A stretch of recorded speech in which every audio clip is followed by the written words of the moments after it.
O Observatório da Imprensa está de volta na pauta de hoje, as relações nem sempre tranquilas da nossa mídia com a justiça e os juízes.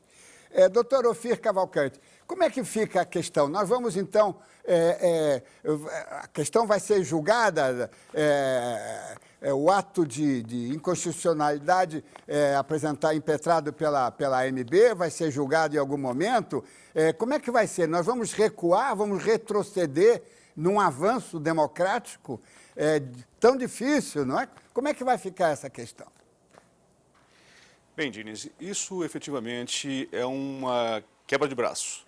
Uma queda de braço entre um segmento conservador da magistratura que continua a reagir contra essa transparência que a sociedade propugna e que vinha sendo, de certa forma, articulada pelo Conselho Nacional de Justiça, e, de outro lado, aquilo que a Constituição procurou contemplar. A Constituição é muito clara, no artigo 103b, diz que o CNJ é um órgão de controle externo e que recebe reclamações de qualquer interessado a respeito do comportamento dos juízes, dos integrantes da magistratura, sem prejuízo daquilo que as corregedorias possam apurar. Ou seja, ela é uma adição. O CNJ ele existe para ir além do que as corregedorias poderiam fazer. E ele foi criado justamente por conta da ineficiência, da desestruturação e do acendrado corporativismo das corregedorias públicas. Por isso, o CNJ passou a existir e passou a ocupar espaços. Quando ele começou a punir segmentos importantes da magistratura, sobretudo a magistratura estadual, presidentes de tribunais de justiça, corregedores, etc., ele passou a incomodar. E, ao incomodar, ele, então, fez com que houvesse uma articulação muito forte do Colégio de Presidentes de Tribunais de Justiça de todo o país e de corregedores de Tribunais de Justiça de todo o país, sob o argumento de que estava a invadir a autonomia da justiça brasileira estadual. E isso começou, então, a ser, digamos assim, advogado pela Associação dos Magistrados Brasileiros, a AMB, que tem grandes lutas, mas que, no caso específico, não está correta do ponto de vista constitucional e nem do ponto de vista da corporação. Esse é o entendimento que tenho, respeito o entendimento da AMB. Então, passou a atacar essas atitudes do CNJ que procuravam dar ao judiciário essa transparência, possibilitar ao cidadão que ele pudesse buscar a correção de atos de desvio de condutas éticas. Por isso, hoje, há uma ação direta de inconstitucionalidade da AMB no Supremo Tribunal Federal que questiona uma resolução do CNJ que disciplina como deveria ser o processo disciplinar, baseado naquilo que eu já disse antes. A justiça é una, ela é única no Brasil inteiro. Não há por que ter normas diferentes para processar juízes nos diversos estados da federação. Por isso, essa questão terá que ser apreciada pelo Supremo Tribunal Federal.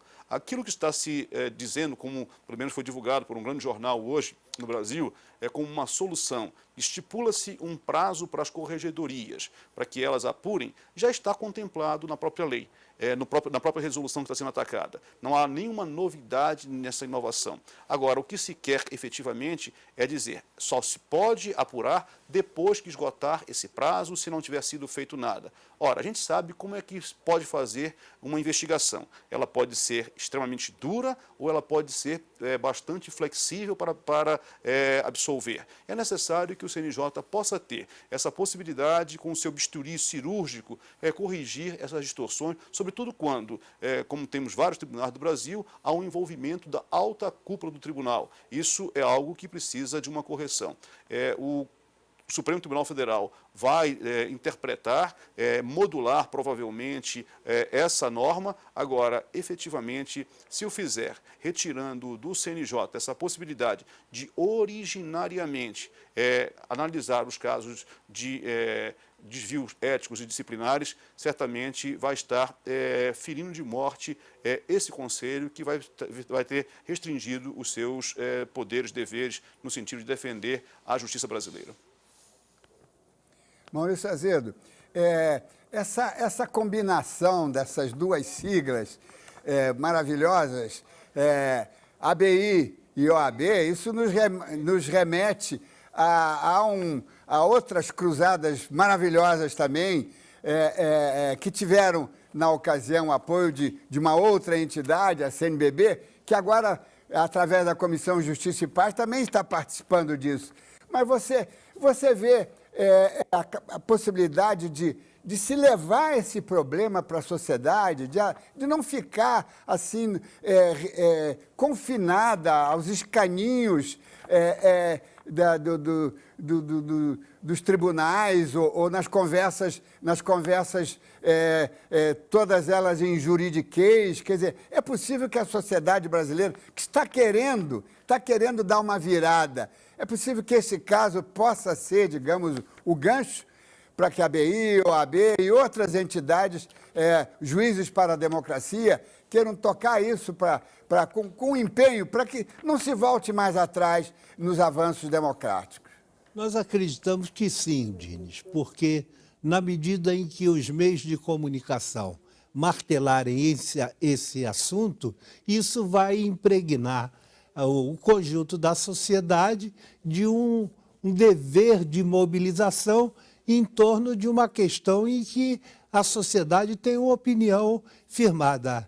A sociedade acha muito injusta e inadequada a situação do judiciário entre nós. E na medida em que os meios de comunicação refletirem em seu noticiário, em suas denúncias e em seus editoriais essa insatisfação, eu penso que nós vamos avançar nesse processo de regeneração e de purificação do poder judiciário entre nós.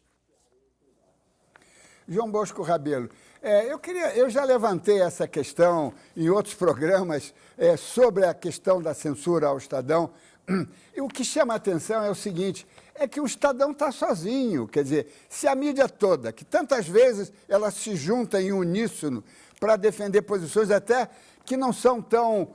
que mereceriam ter certas dissonâncias ou discordâncias, mas por que agora, que é uma causa tão importante para a democracia, a mídia inteira não se junta através das suas entidades? A NJ está aí, não é? Com a sua capacidade de dar brados uníssonos. Por que não se levanta agora essa questão para acabar com essa censura vergonhosa em cima do Estadão? Adílis, eu entendo que talvez a resposta a isso esteja naquilo que eu disse há pouco. Ainda se olha esse caso como um caso do Estadão, e ele já deixou de ser um caso do Estadão há muito tempo. Porque agora trata-se de uma decisão do mérito, você tem toda a razão. Falta um coro unido para fazer pressão, né, nesse sentido, não é? Porque não se trata mais de um episódio restrito ao Estadão. Quer dizer, você percebe o seguinte, o que o STJ fez agora é um agravante imenso, porque reporta, inclusive, a um ponto que a ministra Eliana Calmon, lá no CNJ, abordou, que é a dívida que os juízes ficam com a classe política, que, no final de tudo, é ela quem aprova a sua indicação. E eu não me lembro agora exatamente o nome, mas isso foi publicado esses últimos dias por revistas, jornais e tudo mais.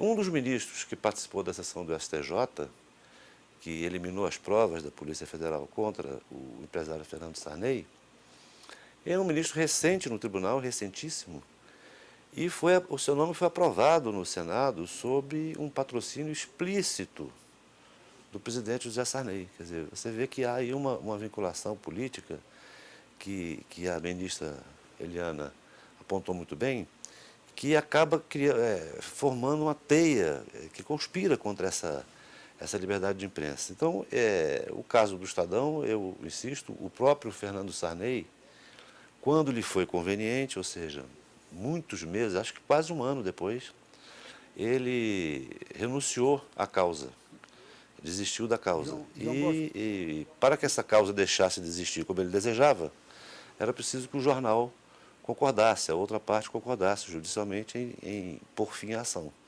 E o Estadão não concordou, porque achou que o Fernando Sarney não pode ser o juiz da hora que começa a censura e da hora que ela acaba. Era preciso que a Suprema Corte se manifestasse sobre o mérito dessa situação da censura prévia. Eu acho que, de fato, não só senti falta desse coro que você menciona, Diniz, como também foi assim, foi sonoro o silêncio da classe intelectual. Não houve nenhuma manifestação assim, organizada dos intelectuais. João Bosco, eu vou ter que interromper você, que estamos em cima da hora, mas a revelação que você fez aqui ao final realmente merece um outro programa. Chegamos ao final do programa do Observatório da Imprensa. Quero agradecer a presença do jornalista João Bosco Rabelo, dos presidentes da OAB, Ofir Cavalcante, e da ABI, Maurício Azedo. Na próxima semana vamos discutir a impunidade no trânsito e sempre lembrando, acompanhando o Observatório da Imprensa pela internet, pela TV ou pelo rádio, você nunca mais vai ler jornal do mesmo jeito. Boa noite.